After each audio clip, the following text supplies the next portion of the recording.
Hello everyone, welcome. I cannot wait to share with you my most repurchased makeup of all time.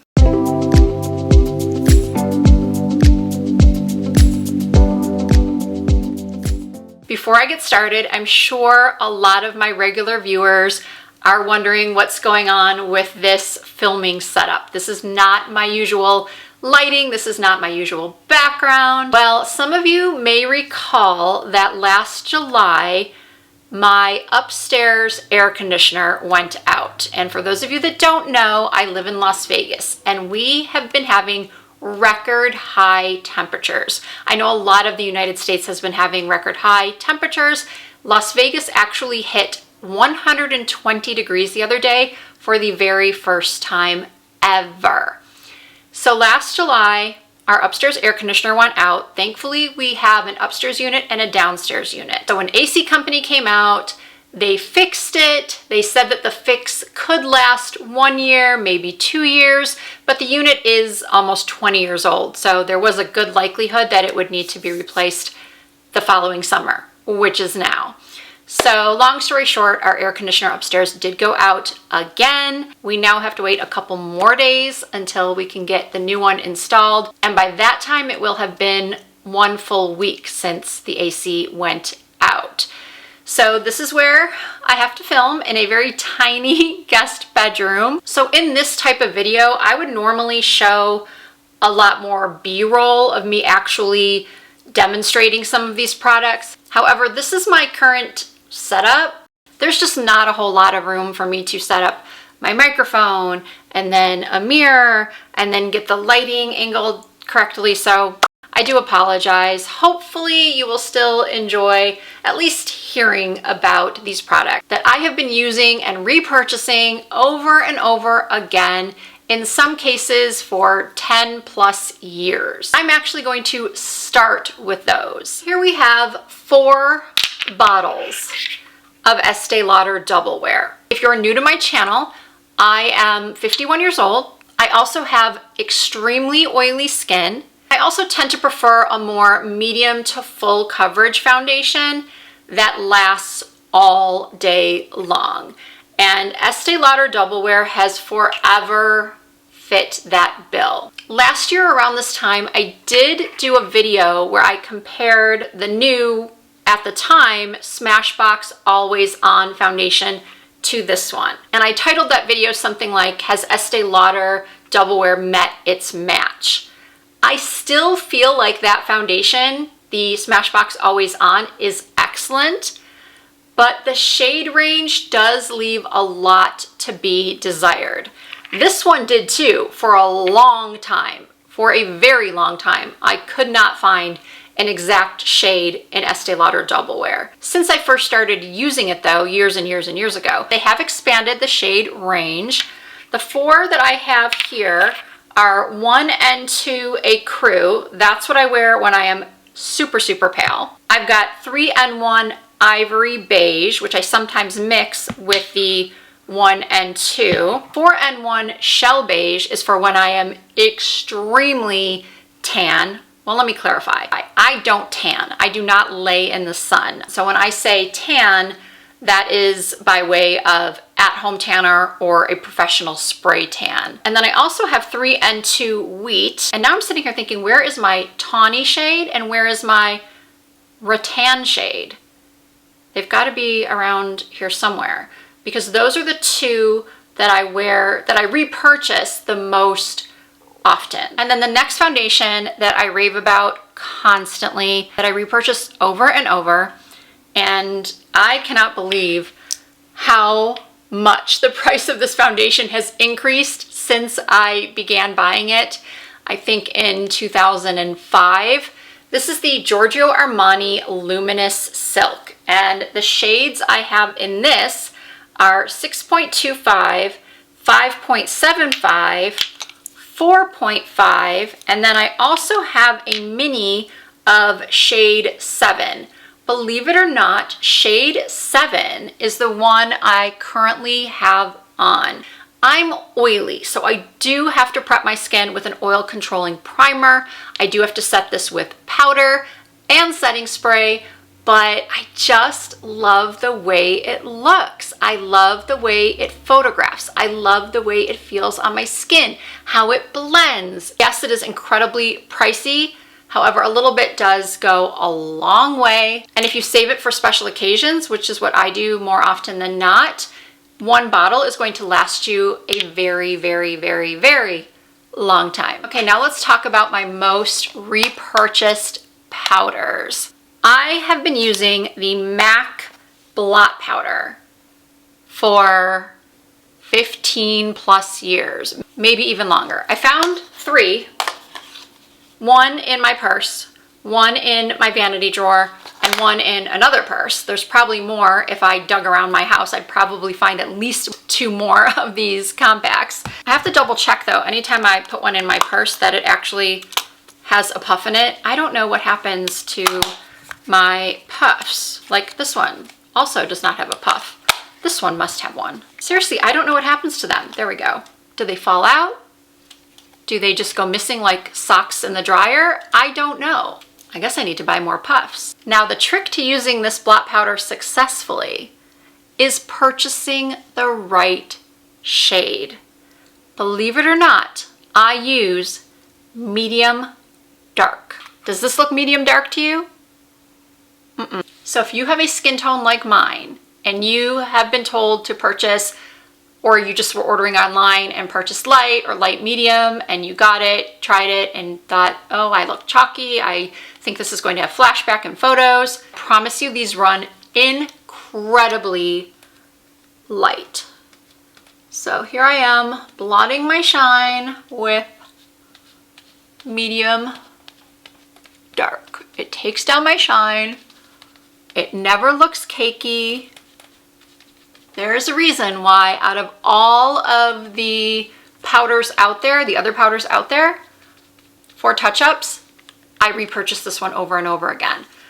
If you want a touch-up powder that is colorless, that only absorbs oil, then I would recommend to you the Fenty Beauty. I'll put a photo somewhere up on the screen here. I really like that one too. So to be completely honest with you, I do often switch off between that one and these, but whenever I do hit pan on one of these, and eventually they kind of get to the point where too many of the oils have gotten into the powder and they just don't work nearly as well, I'm always going to repurchase this powder. And if they discontinue it, I will likely lose my mind.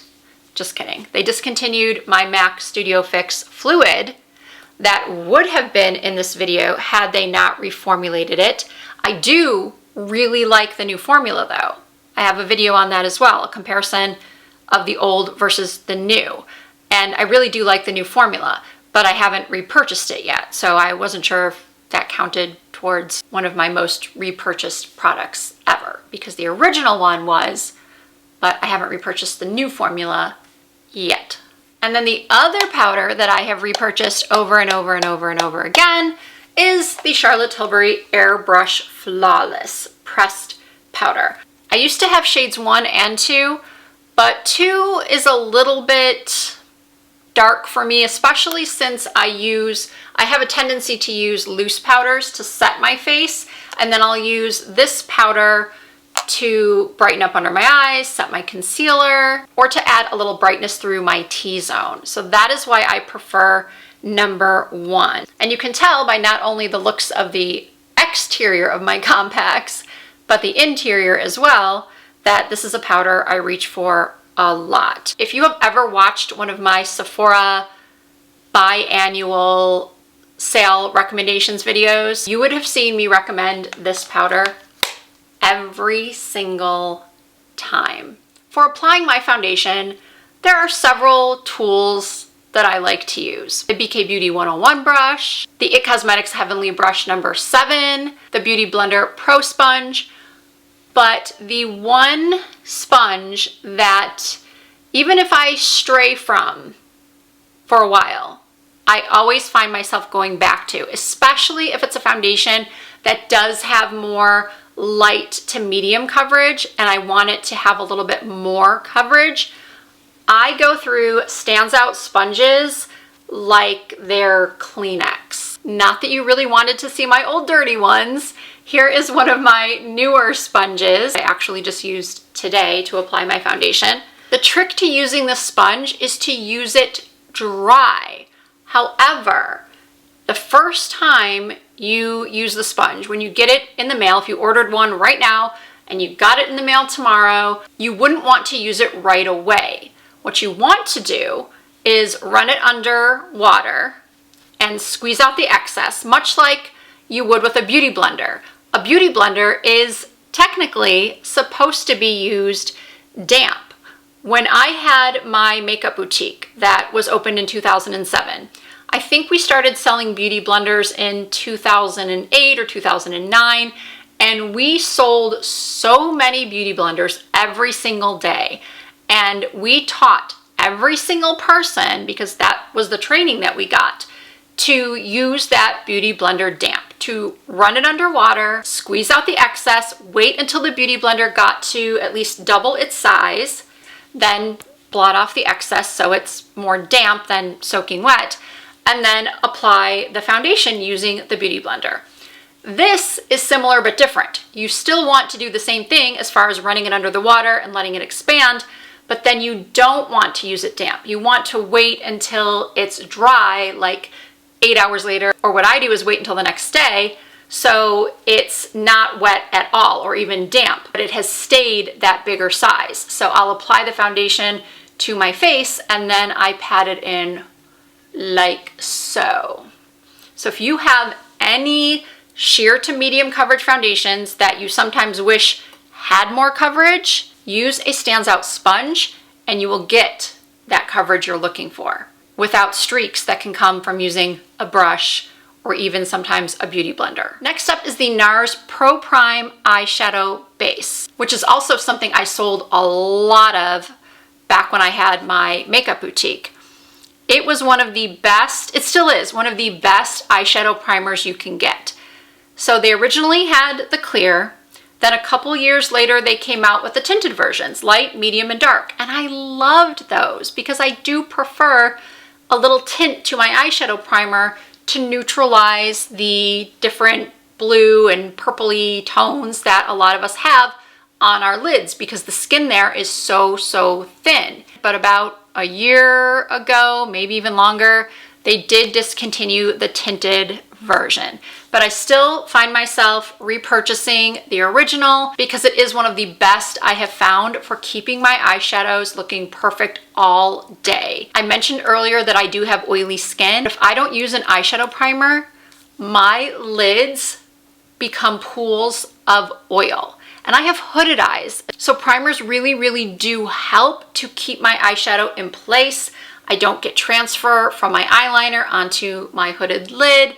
The eyeshadows stay vibrant all day long. Before the advent of eyeshadow primers, I was working in cosmetics and I would have to redo, no joke, I would have to redo my eyeshadow halfway through my shift because the oils coming through on my lids ruined everything. My eyeshadow looked horrible, and you cannot sell makeup when your makeup looks not good. All right, now let's talk about lips. Charlotte Tilbury's iconic nude lip liner. Yes, there are dupes out there. Those dupes are fine. They're good actually. But for some reason, I cannot wean myself off of repurchasing the original. As you can see, I've got one in all different sizes. What I think happened is I misplaced both of these, so I went and purchased a new one. This lip pencil is creamy. It wears for a really long time. It glides on the lips, it doesn't tug, and it's just the perfect nude lip color for anyone with light to medium skin. If you have fair skin, very fair skin, I would recommend using this with a very light hand. And if you have deeper skin, I think the shade Foxy Brown might work better for you as a nude lip liner than this one. Okay, I have a confession to make. When I used to work behind a makeup counter and a client would come up and say, I need to replace this lipstick. they no longer make it, or maybe your brand has something better, but they will hand me a completely used up, down to like digging out every last drop of a tube of lipstick. My confession is, I have never done that. Never, ever. There has never been a lipstick that I have used all the way down to the point where I have just been digging out. I've finished up a lipstick to where there was very little left, but never to what I would see these customers bring me, where they are really just scooping out every little last bit. There have been lipsticks though that I have misplaced that I would immediately go run out and rebuy, because I feel like they're just a staple in my makeup bag and I always need to have it. Maybe I'll wear it for a few days straight and then forget about it for a couple of months. I'll try other things. I'll find new lip combos that I love, but then something sparks my memory. I'll see another makeup artist post a beauty breakdown and they'll have used this lipstick and I'll remember I have it. Anyway, it is MAC's Honey Love. This one right here is the new formula. A couple of months ago, MAC did reformulate all of their lipsticks. Was it all of them or just the mattes? I think all of them. So this is the new formula Honey Love, but the color is exactly the same. And it is one that I can wear alone. A lot of nudes wash me out. They give me what we used to call concealer lips, as if we took some concealer and just put it all over our mouths and then we would line with some darker brown lip liner. And let's just say that look was awful on me. I'm sure a lot of you are shaking your heads saying, yeah, it looked pretty awful on me too. But I still love a nude lip, and Honey Love does it for me. I can wear it alone with a lip liner simply because I always wear a lip liner. I feel like a lip look, unless I'm just wearing a balm or a gloss, I feel like it isn't complete without a lip liner. So I use this Honey Love with Iconic Nude or Strip Down from MAC, and I'll wear that alone, or sometimes I will add a gloss, and sometimes I'll just take Honey Love and add it to the center of any lip look to give my lips a more pouty appearance through the center. This is such a great color. Another MAC product I buy over and over and over is MAC's Fix Plus. This is the mini. The larger size I need to repurchase. I love having the mini for when I travel though. A lot of people think that this is a setting spray because it says Fix Plus, but it's actually not a setting spray. It is meant to give your makeup a little bit more of a glow, like a dewy look. If you have used a bunch of powders and you feel like it looks heavy or cakey, or maybe you haven't used any powders, your foundation just looks to you a little heavy or cakey, this will not only feel really good going on, but it will sort of take away that makeup-y look. I personally use it mostly to just dampen my brush when I want to use a shimmer eyeshadow. I do have a lot of eyeshadow palettes where the shimmers don't need to be dampened, but then I have some that do perform better with a damp brush. So I like to take my Fix Plus, spray my brush, pat it onto the eye so I get that real intense shimmer. I also use this to spray a tiny angled brush when I want to turn a black or brown eyeshadow into a really pigmented eyeliner. Earlier in the video, I talked about how I do not tan. I do not go out in the sun and bake. I haven't done that since 1991. Now, if I am at the beach or at the pool, I'm under an umbrella, sunglasses on, big hat on, tons of SPF 50, but I still like to have some color. And I have tried, like I'm sure a lot of you, many self-tanners. Saint-Tropez, Bali Body, Bondi Sands, Loving Tan. My personal favorite is this one from Coco and Eve. It is the Sunny Honey Bali Bronzing Foam. I have repurchased this about 4 times in the past year. It is the only one I have found that doesn't give me that horrendous self-tanner smell. At least it's very minimal with this one.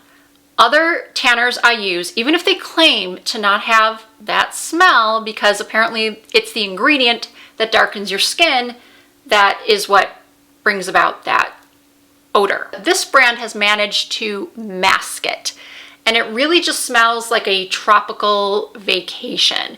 And the color it gives my skin, at least, is really, really natural looking.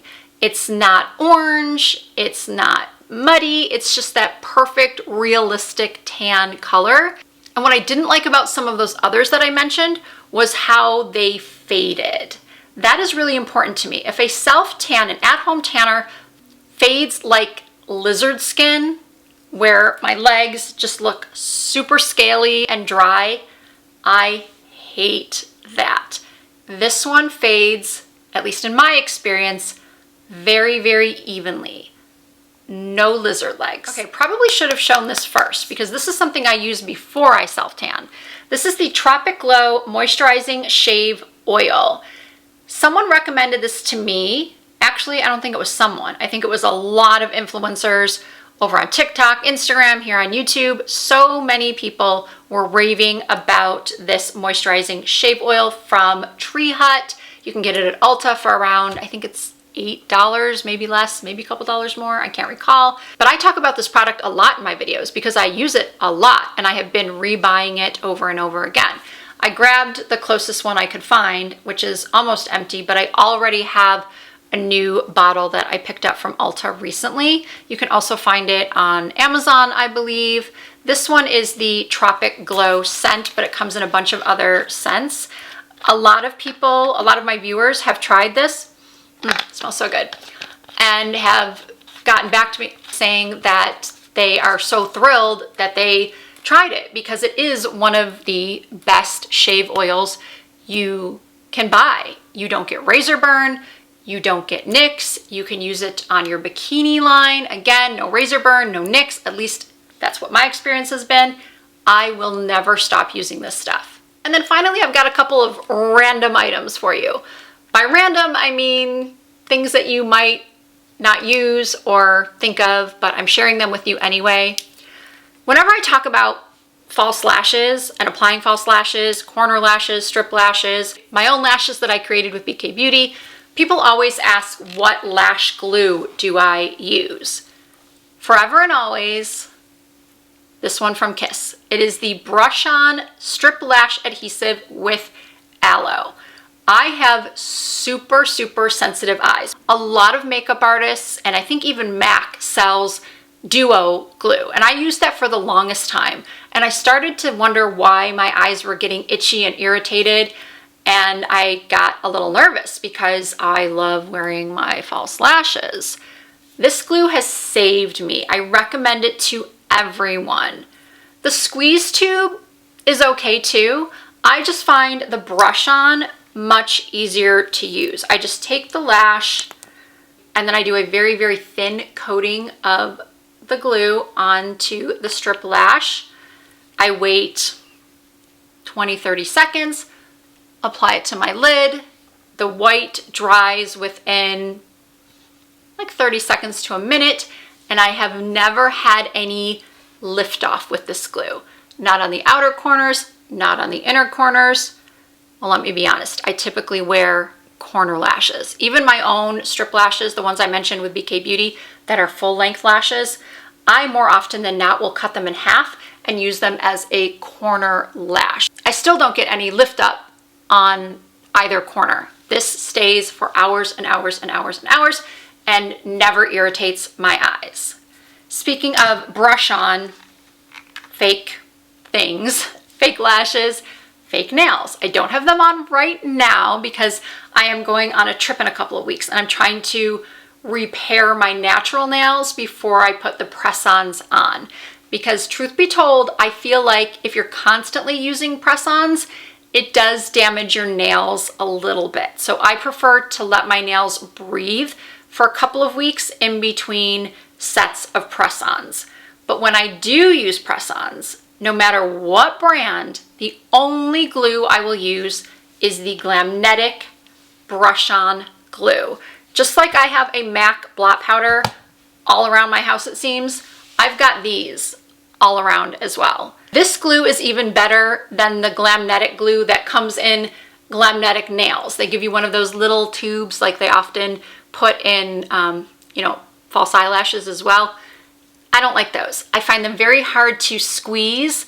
I'm left-handed, so I can squeeze the tube with my left hand to do my right hand very easily. But when it comes to squeezing the tube to get the glue out for my left hand using my right hand, I really struggle to get the glue out. But with the brush-on glue, it's super quick, it's super easy, and my press-on manicure lasts at least a full week. If I don't use this glue, those nails are popping off within a couple of hours. And finally, my Lumify eye drops.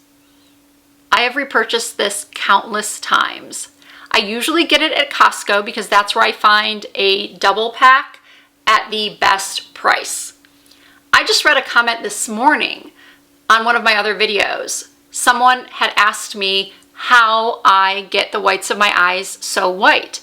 And I actually forgot to use this morning, so I can demonstrate it. Usually I will pop these in right before I film a video, but I didn't do that this morning. So let's do it now, and you can see here are the whites of my eyes right now. Not too bad, but they'll look even better in about 30 seconds.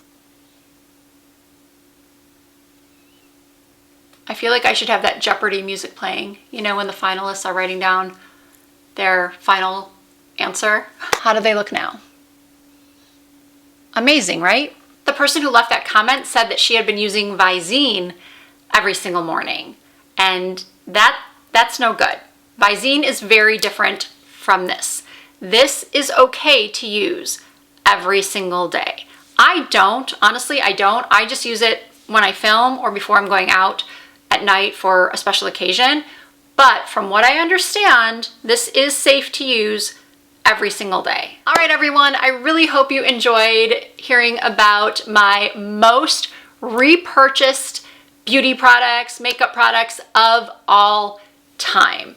Everything I spoke about will be listed and linked down below in the description box and through YouTube Shopping if available. Once again, if you're on your mobile phone, in order to access the links or the description box in general, you do have to hit Show More. That will bring down the full description box for you.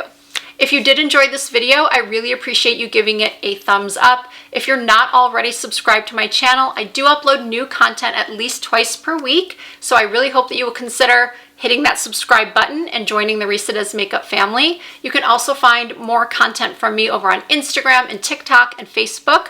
My username is the same on every social media platform.